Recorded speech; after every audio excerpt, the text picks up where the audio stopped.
Today's lecture is about the relation between saliva and dental caries. Whole saliva is the mixed fluid in the mouth in contact with the teeth and the mucosa, which derived from the major salivary glands, so it is composed from secretions of the major salivary glands, minor salivary glands, and the gingival cervicular fluid. The daily production of saliva ranges between 0.5 and 1 liter, and it's composed of more than 99% water and less than 1% solids, which means proteins and electrolytes. Saliva has many functions in the oral cavity, but we will concentrate here on the functions that are related to dental caries, like the rinsing effect, food and bacterial clearance out of the oral cavity, and dilution of the debris inside the oral cavity. Plus, it helps in protection of the teeth by a buffering effect.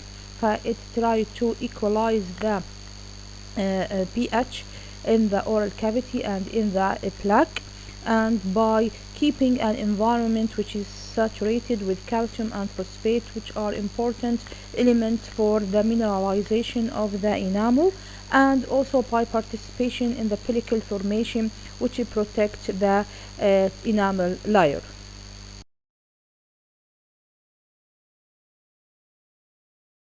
Salivary gland hypofunction can result in hyposalivation, which means reduced salivary flow rate, or what is called xerostomia. Usually we have a normal salivary flow rate for an adult patient, and we have two types of saliva, normal salivary flow. Something we call it unstimulated saliva, which is the secretion of the saliva at rest, which is the normal flow rate is 0.3 milliliter per minute each minute, and something we call the stimulated salivary flow, which is the amount of saliva that is secreted in the mouth as a result of stimulation.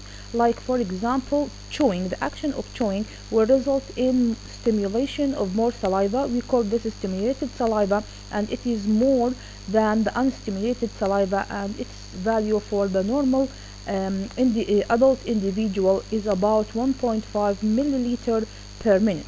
In hyposalivation, both the unstimulated whole saliva will decrease, and the stimulated salivary flow rate will decrease. So in hypofunction, the unstimulated whole saliva will reach to level of less than 0.1 milliliter per minute, and the stimulated salivary flow will reach to a level between 0.5 to 0.7 milliliter per minute.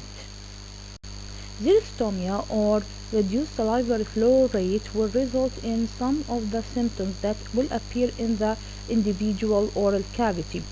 In normal situations, the normal mucosa is pink and it has a glistering appearance. With xerostomia, the mucosa will appear thin, pale, and without the usual glistering appearance. The saliva usually runny and does not form foams inside the oral cavity. In xerostomia, the saliva will appear thick, foamy, and form white threads on the mucosa, and also the patient may suffer from symptoms of burning mouth. He will feel burning in the mouth as a result of irritation to the mucosa, because saliva help in protection of the mucosa and lubrication of the mucosa, and taste disturbances, because the saliva also has a role in taste.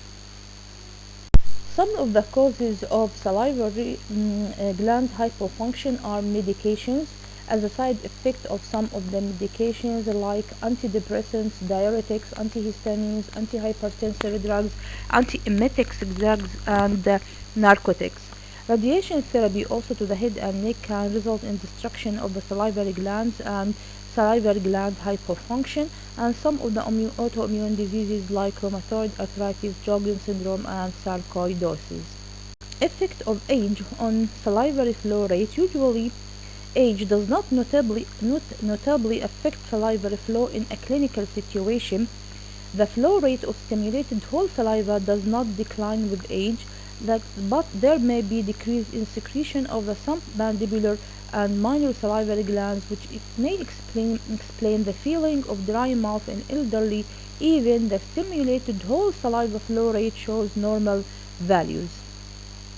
Saliva has three main components: water, organic, and inorganic components. The inorganic components of saliva are hydrogen ion and bicarbonate ions, calcium, inorganic phosphate, and fluoride. The hydrogen ion and the bicarbonate ion.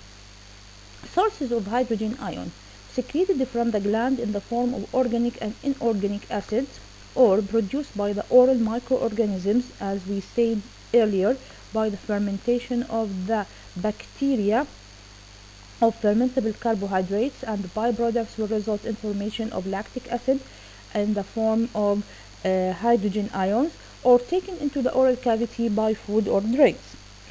The acid-base balance, or the pH inside the oral cavity, depend on a very complicated variables, but it depends on the balance between the hydrogen ion and the bicarbonate ion. After an intake of fermentable carbohydrate, location of the oral cavity with very high concentrations of hydrogen ion will present lower pH, as we said earlier in the course, while other locations may have lower hydrogen ions concentrations due maybe to access to saliva will have a higher pH. The pH of the saliva depends on the equilibrium between the secreted acids, which means the hydrogen ion, and the bases, which is mainly depend on the bicarbonate ion.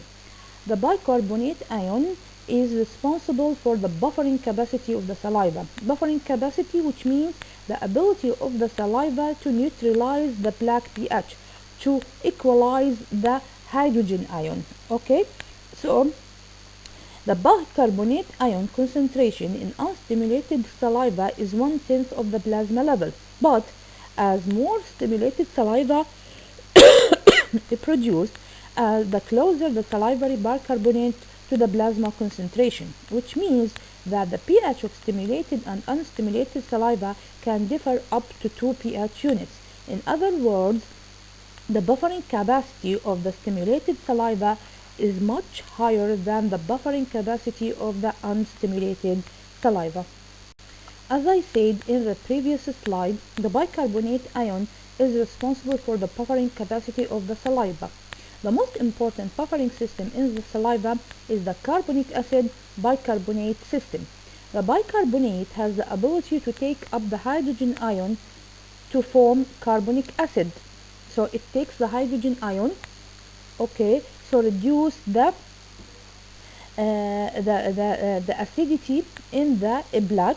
The enzyme carbonic anhydrase, which is present in saliva, catalyze the reaction, forming carbon dioxide from carbonic acid. As you all know, carbon dioxide is a gas that can evaporate, and by this mean or in this way, the carbon ions are responsible for the buffering capacity of the saliva. As we said, the bicarbonate ion is responsible for the buffering capacity of the saliva, but it has an ability, which means after a certain amount of acid that has been added to the saliva, the pH starts to fall rapidly. This rapid decrease is caused by a depletion of the bicarbonate and inorganic phosphate ions, which means that there is no more bicarbonate ions in the saliva to neutralize the black pH. So there will be other systems that work at this level. Around pH 4, the buffering ability of saliva is mainly caused by macromolecules such as proteins. The buffering of saliva is very complicated mechanism that is affected by transport of buffer substances between the many compartments of the oral cavity. The other inorganic component of saliva is calcium. Salivary calcium is distributed as free ionized calcium and bound calcium depending on the salivary pH value. The free ionized calcium is important in caries. Establish the equilibrium between the calcium sulfate of the dental hard tissue and the surrounding. The dental hard tissue is composed of calcium phosphate. So this free calcium that in the oral cavity help to neutralize or saturate the enamel of the tooth structure with calcium. In normal saliva, ionized calcium is about 50%. As pH decrease, the ionized form increase, which means there will be, as pH decrease, which means more acidity, more demineralization, which means more of the calcium will go outside of the enamel of the tooth structure, outside to the saliva. Okay, as pH values be below for most of the salivary calcium in the ionized form, or the free form in the saliva, not attached to the tooth structure or tooth tissues. The amount of calcium in the pellicle layer is higher than that in the saliva, the pellicle layer that's surrounding the tooth. Calcium also carries two positive charges which can bind by chelation to certain chelating agents such as citric acid that is found in citrus fruits or juices. This may result in also dissolution of the calcium or loss of the calcium from the tooth structure by and calcium phosphate of the tooth surface by other means other than tooth decay or dental caries by chelation or loss of the calcium by this way. Another inorganic component in the saliva is the inorganic phosphate. The inorganic phosphate found in saliva consists of phosphoric acid, maybe primary, secondary, and tertiary forms. The concentration of the total inorganic phosphate decreases with increasing flow rate. The most important function of inorganic phosphate is the participation in the maintenance of the tooth structure, because inorganic phosphate incorporated into the formation of the tooth structure. And also it helps in the buffering of the saliva. It is one of the components that add to the buffering capacity of the saliva. And also phosphate form a nutrient to the oral microflora. Another inorganic component is the fluoride. Fluoride concentration in saliva is very negligible, is about 0.01 to 0.03 ppm, means part per million, which is very negligible in the saliva. Fluoride concentration in saliva depends on the fluoride in the environment, which means that the fluoride comes from the external environment. For example, fluoride in the drinking water, in dentifrices, other products, for example, mouth rinses, or topically applied fluoride that can be applied by the dentist in the dental chair. The fluoride diffuses from the saliva into the plaque, causing elevation of the fluoride level in the plaque. The organic components of the saliva are mucins and other glycoproteins. These form as lubricating agents, maintaining moist mucosal surface, help in protection of the mucosa from infection, and prevent bacterial adhesion to the tooth structure. We have another protein is called saccharin, acid protein rich proteins. These are calcium binding proteins that help in inhibit the spontaneous, as we said, calcium is found in the saliva, inhibit spontaneous precipitation of calcium phosphate salts on the tooth. We have an enzyme called amylase. Amylase splits starch into maltose, maltodextrose, and dextrine. Clear food debris containing starch in the mouth, by which acids can form. So starch has some carcinogenic potential because it can be degraded in the oral cavity by the amylase. And other antimicrobial proteins. The most of these proteins inhibit the metabolism, adherence, and the variability of carcinogenic microorganisms. Dental caries and the quantity of saliva. Reduced ability to produce saliva or hypofunction of the saliva is associated with increased caries experience. In patients with reduced quantity of saliva, the mechanistic and cleaning properties of saliva are impaired. The unstimulated flow rate has been found to be more important than the stimulated in function for the cleaning effect. However, the buffering capacity of saliva depends on the concentrations of bicarbonate, which is strongly depend on the secretion rate. The lowest concentrations are found at low secretion rates. As we said previously, the concentrations of bicarbonate in the stimulated saliva is higher than the unstimulated saliva, which means the buffering capacity of the stimulated saliva is much more than the buffering capacity of unstimulated saliva, but the cleaning effect depends on the unstimulated saliva. High lactobacillus counts are marks of low salivary production, and number of lactobacilli in saliva has been found to correlate positively with caries activity, because, as we said, impairment of the salivary function will result in increase in the caries activity, and increase in the caries activity as associated with increased levels of lactobacilli.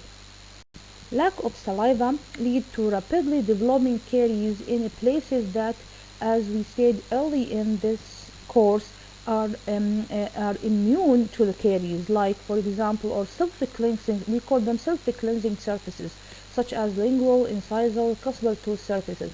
But in the presence of salivary hypofunction, even those surfaces which are considered immune to caries will be affected by caries. And patients with impaired salivary secretion should receive an individual prophylactic or special prophylactic dental program, including intensive caries preventive care, in order to decrease the activity of caries in those patients. Finally, I will talk about the effect of the chewing action. Chewing action results in stimulation of the saliva, which means increase the amount of stimulated saliva. And as we said before, the stimulated saliva has higher buffer capacity. So food such as fermentable carbohydrates can be more readily cleared, and acids are more neutralized and cleared more rapidly during the chewing action. So usually we advise patients, usually I encourage patients of chewing, for example, non-sugar chewing gum to increase the amount of stimulated saliva.